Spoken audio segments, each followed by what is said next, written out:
Ikaze nanone ku makuru mashya TV tubagezaho ino nkuru yuko abashinwa 9 bishwe n'inyeshyamba muri Centrafrique.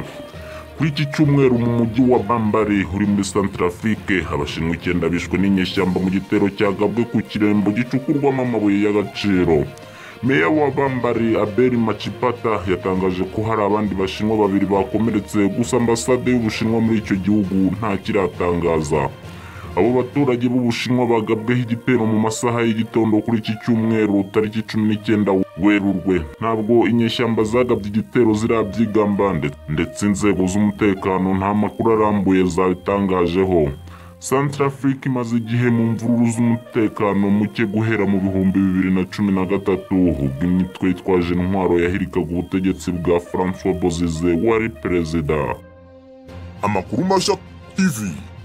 Kanda handitse subscribe niba utarabikora, uraduteye inkunga yo kujya tukugezaho amakuru mashya buri gihe.